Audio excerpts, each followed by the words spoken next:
बहुत बहुत स्वागत है प्यारे बच्चों आप सभी का आज की इस वीडियो में। और आज की इस वीडियो में हम डिस्कस करेंगे क्लास 11th का आपका पॉलिटिकल साइंस यानी कि राजनीतिक विज्ञान का जो सब्जेक्ट है बच्चों, इसी के सिलेबस के बारे में। और ये सिलेबस 2026 और 27 के आपके जो मिड टर्म के एग्जाम होने वाले हैं, जिसे आप टर्म 1 या फिर फर्स्ट टर्म भी कह सकते हो, इसके लिए रहने वाला है। ठीक है, और इस वीडियो में आपको सबसे पहले तो हम ये समझाएंगे कि मिड टर्म एग्जाम के लिए आपका सिलेबस क्या रहने वाला है, यानी कि इन दोनों ही बुक से कौन कौन से आपके चैप्टर आने वाले हैं। ठीक है, सेकंड हम ये जानेंगे बच्चों, जो भी चैप्टर आपके आएंगे उन चैप्टर से इंपॉर्टेंट टॉपिक्स क्या क्या पढ़ने हैं, और उस टॉपिक से मोस्ट प्रोबेबली 2 नंबर में, 4 नंबर में, 6 नंबर में क्वेश्चन कैसे बनते हैं वो भी आपको बताऊंगा। और सबसे अच्छी बात, ये वीडियो हिंदी और इंग्लिश दोनों ही मीडियम के लिए रहने वाली है। तो आप सभी बच्चे इस वीडियो को कंप्लीटली एंड तक जरूर देखिएगा, पूरा सिलेबस अच्छे समझाऊंगा। कोई क्वेश्चन डाउट हो तो ये रही मेरी इंस्टाग्राम की आईडी, आप फॉलो मैसेज कर सकते हो, चाहे तो कमेंट बॉक्स में भी पूछ सकते हो। ठीक है, और हाँ, 11वीं क्लास के इंपॉर्टेंट नोट्स पीडीएफ अपडेट के लिए आप टेलीग्राम ग्रुप को सारे बच्चे जरूर ज्वाइन करो। डायरेक्ट ज्वाइनिंग लिंक ग्रुप का डिस्क्रिप्शन में मिल जाएगा। बाकी चैनल को सब्सक्राइब करके बेल नोटिफिकेशन को ऑल पे सेट कर देना। ठीक है, चलो बच्चों शुरू करते हैं बिना देरी करते हुए। तो देखो, सबसे पहले जो एक मोस्ट इंपॉर्टेंट थिंग है वो ये है कि आपके मिड टर्म के एग्जाम के लिए सिर्फ और सिर्फ ये जो बुक नंबर 1 है यही आनी है। जो बुक नंबर 2 है ना राजनीतिक सिद्धांत की, वो आपकी नहीं आएगी, केवल बुक 1 आएगी। तो ये आपके लिए अच्छी बात है ना। अब चैप्टर कौन कौन से पढ़ने हैं, तो चैप्टर्स में सबसे पहले हमें चैप्टर नंबर 1 संविधान क्यों और कैसे, यानी कि ये वाला चैप्टर पढ़ना है। चैप्टर नंबर 2 भारतीय संविधान में अधिकार, यानी कि ये वाला चैप्टर पढ़ना है। चैप्टर नंबर 3 चुनाव और प्रतिनिधित्व, यानी कि ये वाला। फिर चैप्टर है 4 हमारा कार्यपालिका। अब देखो, कार्यपालिका, विधायिका और न्यायपालिका, है ना। कार्यपालिका चौथा, पांचवा विधायिका और छठा है न्यायपालिका। तो कार्यपालिका, विधायिका, न्यायपालिका, ये सारे चैप्टर पढ़ने हैं। तो कुल मिला के कितने चैप्टर आने हैं? Chapter 1, 2, 3, 4, 5 and 6। इसी चीज को इंग्लिश मीडियम में आप देख लो, इंडियन कॉन्स्टिट्यूशन एट वर्क। तो चैप्टर 1 होगा कॉन्स्टिट्यूशन वाई एंड हाउ, यानी कि ये वाला हम पढ़ेंगे। चैप्टर 2 होगा हमारा यहाँ पे rights in the Indian constitution. Chapter 3 होगा हमारा इलेक्शन एंड रिप्रेजेंटेशन, यानी कि ये वाला। उसके बाद chapter 4 executive, chapter 5 legislature, chapter 6 judiciary. ठीक है, चैप्टर 4, चैप्टर 5, चैप्टर 6, ये हैं टोटल। तो 6 चैप्टर आने, बहुत ही सिंपल सा आपका सिलेबस है। ओके बच्चों, अब बात करते हैं सेकंड टॉपिक की, जो कि है आपके ये जो पॉलिटिकल साइंस के जितने भी चैप्टर अभी मैंने आपको बताए हैं 6 चैप्टर, इन 6 चैप्टर के जो इंपॉर्टेंट टॉपिक्स हैं वो क्या रहने वाले हैं, और कुछ ऐसे टॉपिक जिससे लॉन्ग क्वेश्चन 2, 4, 6 नंबर में शॉर्ट जैसे बनते हैं वो भी बताइए, है ना। तो बड़े ध्यान से देखिए, सब आपको बताते हैं। सबसे पहले चैप्टर नंबर 1, जिसका नाम है भारतीय संविधान क्यों और कैसे। तो इसमें देखो, सबसे पहले तो आप ये जानोगे कि जो संविधान है ना, इसका अर्थ क्या है, इसकी आवश्यकता क्या है, इसके कार्य क्या है, इसकी विशेषताएं। तो आवश्यकता, कार्य और विशेषता, ये ज्यादातर 2 या 4 नंबर में आपके पूछे जाते हैं। फिर आता है बच्चों भारतीय संविधान का निर्माण, ये टॉपिक है। अब इसमें जो हमारी संविधान सभा बनी थी, इसका स्वरूप कैसा था, 6 नंबर का क्वेश्चन बनता है ज्यादातर यहाँ से। कामकाज की शैली कैसी थी, कार्यविधि से 2 या 4 नंबर में बनता है क्वेश्चन। ठीक है, उसके बाद संविधान राष्ट्रीय आंदोलन की विरासत, उधार लिए हुए सिद्धांतों का टोकरा है हमारा भारतीय संविधान। यहां से 6 नंबर का क्वेश्चन जरूर बनता है। ठीक है, ज्यादातर यही टॉपिक इंग्लिश में Indian constitution why and how. तो सारे टॉपिक्स हैं, कॉन्स्टिट्यूशन का मीनिंग क्या है, नीड क्या है, फंक्शंस क्या है, कैरेक्टर्स क्या है, making of the Indian constitution, constitution is the legacy of national movement and a basket of borrowed theories. Next chapter number है हमारा 2 भारतीय संविधान में अधिकार। अब इस चैप्टर से ना आप ये मान के चलो कि ज्यादातर 6 मार्क्स में क्वेश्चन आता ही आता है। कोई सा भी एक अधिकार, समानता, स्वतंत्रता, शोषण के विरुद्ध अधिकार, धार्मिक स्वतंत्रता का अधिकार, संस्कृति एवं शिक्षा और संवैधानिक उपचारों का अधिकार, इन सभी अधिकारों से रिलेटेड 6 नंबर में एक ना एक अधिकार जरूर आ जाता है। इसके अलावा यहाँ पे मौलिक अधिकार क्या होते हैं, इनकी आवश्यकता क्या होती है और इनकी विशेषताएं क्या हैं, यहाँ से भी 2-4 नंबर में क्वेश्चन आ जाता है। उसके बाद डीपीएसपी, यानी कि राज्य के नीति निर्देशक तत्व और मौलिक अधिकार, इनके बीच में संबंधों को लेकर और अंतरों को लेकर 4 नंबर में और 6 नंबर में क्वेश्चन आ जाता है ज़्यादातर। ठीक है, अधिकार क्या है, इनकी परिभाषा मांग, तो सिंपल सा बेसिकली।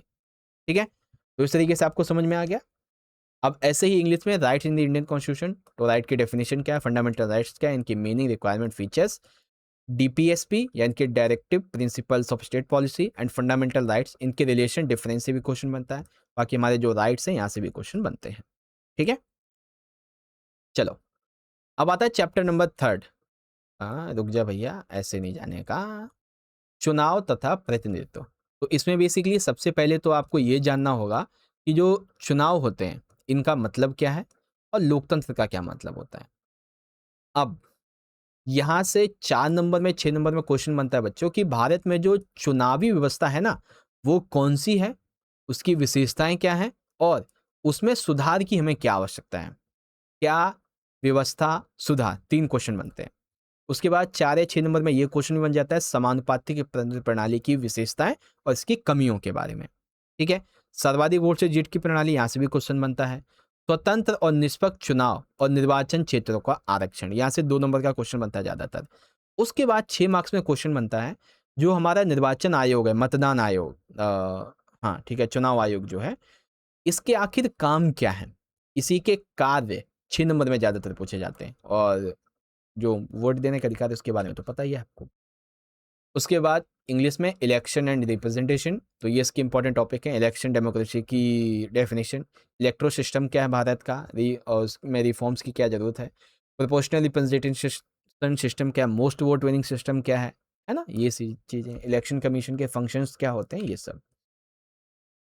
अब आता है चैप्टर 4 दैट इज कार्यपालिका। अब कार्यपालिका के बारे में सबसे पहले आप जानोगे कार्यपालिका का मतलब, इसके काम और इसकी विशेषताएं। इसके जो काम है ना वही 6 नंबर में आ जाते हैं और 4 नंबर में इसकी विशेषता। अब कार्यपालिका कई प्रकार की होती है, जैसे संसदीय, अध्यक्षात्मक, अर्ध अध्यक्षात्मक, स्थायी होती है, अस्थायी होती है। तो यहाँ से भी कई बड़े बड़े क्वेश्चन भी बनते हैं, छोटे क्वेश्चन बनते हैं। भारत में संसदीय कार्यपालिका ज्यादातर 4 नंबर में क्वेश्चन आता है, ये वाला। अब आते हैं राष्ट्रपति के बारे में। तो राष्ट्रपति से कई सारे क्वेश्चन बनते हैं, जैसे राष्ट्रपति के पद के लिए क्या क्या योग्यता चाहिए, राष्ट्रपति की शक्तियां क्या होती हैं, राष्ट्रपति के विशेष अधिकार क्या होते हैं, 6 नंबर में ज्यादातर आता है। महाभियोग 4 नंबर में आ जाता है ज्यादातर, है ना, तो इस चीज का ध्यान रखें।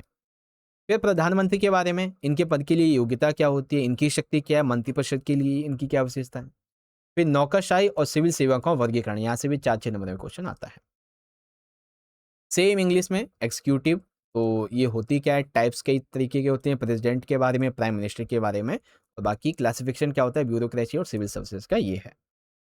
ठीक है, नेक्स्ट आता है हमारा चैप्टर नंबर 5 जिसका नाम, अरे इतनी जल्दी नहीं जाना है भैया, आ जाओ वापस ऐसे। चैप्टर 5 है विधायिका। तो इसमें भी सिंपल सा वही रहेगा कि विधायिका का अर्थ, कार्य और विशेषताएं। तो कार्य इसके 6 नंबर में आती हैं, विशेषताएं भी 4 या 6 नंबर में इसकी आ जाती हैं। अब संसद में 2 सदन होते हैं, लोकसभा राज्यसभा, तो इन दोनों सदनों की आवश्यकता क्या है, एक सदन और द्विसदनीय विधानमंडल की विशेषताएं क्या होती हैं, राज्यसभा और लोकसभा, ये क्वेश्चन 4 या 6 नंबर में ज्यादातर आता है कि इनकी शक्तियां क्या हैं दोनों की और इनमें दोनों में अंतर क्या है। संसद और संसदीय समिति, इनके प्रमुख काम क्या होते हैं, संसदीय अधिकारी, अध्यक्ष, उपाध्यक्ष, संसदीय सचिव, ये पॉइंट है। सेम इंग्लिश में लेजिस्लेचर, तो मीनिंग, फंक्शन, कैरेक्टर्स, ठीक है, need for parliament and 2 house, बाकी 1-2 पॉइंट और हैं, Rajya Sabha, Lok Sabha, powers and differences, और भी चीजें हैं। अब आता है सबसे आखिर में चैप्टर नंबर रहेगा हमारा यहाँ पे 6 जो कि है न्यायपालिका। तो न्यायपालिका के बारे में सबसे पहले तो जानो कि न्यायपालिका का अर्थ क्या है, इसके काम क्या होते हैं, कितने प्रकार की होती है, आवश्यकता क्या होती है। तो बच्चों ध्यान से सुनो, इसके जो प्रकार है ना न्यायपालिका के, वही केवल 6 नंबर में, 2 नंबर के 3 क्वेश्चन में, 4 नंबर के 2 क्वेश्चन में आ जाता है ज्यादातर। ठीक है, बहुत टॉप इंपॉर्टेंट है प्रकार। अब प्रकार में ये जो न्यायपालिका की पिरामिड रूपी संरचना है ना, यही इस प्रकार का अगला पॉइंट है ना, या फिर इसी का वर्जन, नया वर्जन है, ये मान लो। न्यायाधीशों की नियुक्ति कैसे होती है, न्यायाधीशों को हटाया कैसे जाता है, ये प्रक्रिया ज्यादातर 4 नंबर में आती है, नियुक्ति और हटाने की। सर्वोच्च न्यायालय के क्षेत्र अधिकार 6 नंबर में आ जाते हैं बच्चों, जैसे कि मूल अधिकार क्षेत्र, ठीक है, रिट अधिकार क्षेत्र, अपीलीय क्षेत्र अधिकार और सलाह संबंधी क्षेत्र अधिकार। ठीक है, न्यायिक सत्ता क्या होता है और जनहित याचिका क्या होती है, न्यायपालिका और संसद के बीच में विवाद क्या है, सहमति किन टॉपिक्स पे, ये कुछ छोटे छोटे पॉइंट है। ठीक है, इसी तरीके से इंग्लिश मीडियम में आ जाएगा जुडिशरी। अब जुडिशरी के बारे में ये इंपॉर्टेंट टॉपिक्स हमारे रहने वाले हैं जिसे आप यहाँ से पढ़ सकते हो। ओके बच्चों, तो यहाँ तक जो है आपका सिलेबस, इंपॉर्टेंट टॉपिक सब आपको मैंने समझा दिया है। अब एक बात बड़ी गौर से सुनो, ये जो भी मैंने अभी तक ना आपको ये 6 चैप्टर्स बताए हैं, चाहे वो आपके हिंदी मीडियम में हो या चाहे वो आपके इंग्लिश मीडियम में, तो अब सुनो ध्यान से। आने वाले कुछ ही दिन के अंदर हम आपको इन सभी चैप्टर्स के इंग्लिश में भी और हिंदी में भी बहुत ही जल्द मोस्ट इंपॉर्टेंट क्वेश्चंस करवाएंगे, मोस्ट इंपॉर्टेंट एमसीक्यूज भी करवाएंगे बहुत ही जल्द। और इतना ही नहीं, मिड टर्म के एग्जाम के लिए हम आपको पॉलिटिकल साइंस के कम से कम 7 से 8 most important sample question paper, और वो भी कंप्लीट सॉल्यूशन के साथ में बहुत अच्छे से करवाने वाले हैं। आपको हम पीवाईक्यूज भी बहुत अच्छे से सॉल्यूशन करवाएंगे, ताकि पिछले साल पेपर कैसे आए थे ये भी आपको पता चल जाए, 2-3 साल के, है ना। तो सारे बच्चे, आपको करना क्या है, आप हमसे जुड़े जरूर रहिएगा, और जुड़ने के लिए चैनल को सब्सक्राइब करके बेल नोटिफिकेशन को ऑल पे सेट करके रखिएगा, और साथ ही साथ 11वीं क्लास के टेलीग्राम ग्रुप सारे बच्चे जरूर ज्वाइन कर लेना, ठीक है। इंपॉर्टेंट नोट्स, पीडीएफ और अपडेट के लिए। साथ ही साथ आप मुझे चाहें तो इंस्टाग्राम पे फॉलो कर सकते हैं, ये मेरी इंस्टाग्राम की आईडी है। वीडियो चले तो लाइक शेयर, चैनल को सब्सक्राइब कर लेना, कमेंट बॉक्स में अपने फीडबैक देके जाना, ठीक है। चलो बच्चों, मिलते हैं आपसे अगले सेशन में। आई होप आपको पॉलिटिकल साइंस का मिड टर्म एग्जाम का सिलेबस आपके नए सेशन का 11th का समझ में आ गया होगा। मिलेंगे अगली वीडियो में, तब तक के लिए पढ़ते रहिए, ख्याल रखिए अपना। बहुत बहुत धन्यवाद। जय हिंद, जय भारत, वंदे मातरम।